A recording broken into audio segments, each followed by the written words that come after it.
Ito ngayong unang araw sa 20 Days Program na muling nagatid ang Provincial Government of Quirino Province ng libreng pagkain sa lahat ng elementary schools ng probinsya ng Quirino ng sabay-sabay. Mga best friend, make sure na papanoorin mo ang video na ito at ipapakita ko sa iyo.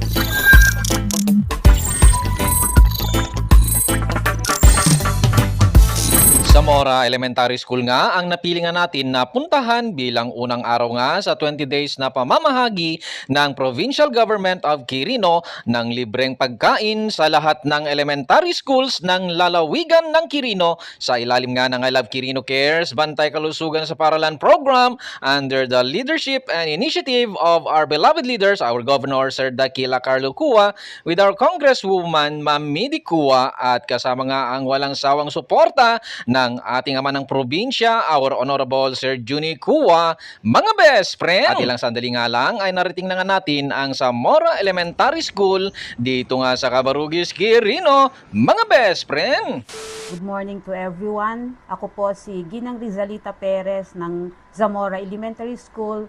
Ako po ang school head ng Zamora Elementary School. Ito po ay isang napakagandang talagang programa ng ating Quirino kasi alam naman po natin na unang-una sa lahat, ang pagkakaroon ng isang mga mabuti at magagaling na mag-aaral ay nagsisimula sa mga malulusog na mag-aaral. So, ang ating probinsya ay nakita ito na isang pinaka-importante na programa para sa ating mag-aaral. Na bago ang lahat, kailangan muna nabusugin ang kanilang mga tiyan, siyempre, para lalo silang magkaroon ng concentration, ng kanilang magaling na pag-intindi sa ating mga guro. From Zamora Elementary School, I would like to give my heartfelt appreciation to our Congresswoman, Honorable Midi Cua, our Governor, Dakila Carlo Cua, and the whole officialdom of Quirino Province for implementing this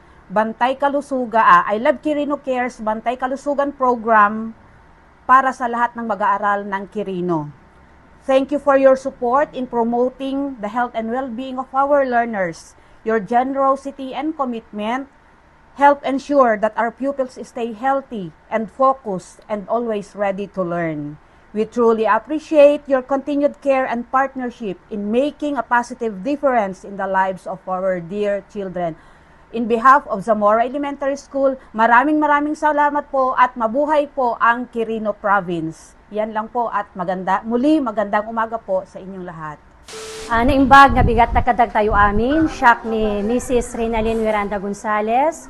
May sa apo nga parent dito'y Zamora Elementary School. Dati nga programa apo iti probinsya tayo ket nga ati nga programa nga feeding program ket dakil launay apo nga tulong kadagiti amin nga parents nga padak ta dagiti ubing mi ket maikan ti libre nga makan meriendada iso ti feeding program tayo ket makatulong ato iti financial kanyami ken napintas ato nga best nutrition para iti ubing tayo. Dakil apo ti pinagyaman mi iti ingutin tayo nga governor iti probinsya iti Quirino isun awan sa bali no dikit din ni Honorable Dax Cua ken ti ayayaten tayo nga congresswoman ni Madam Midi Cua. Ket apo agyaman kami launa iti intidyo nga libre nga feeding program katagiti anak mi nga ag-eskwela ditoy sa Zamora Elementary School.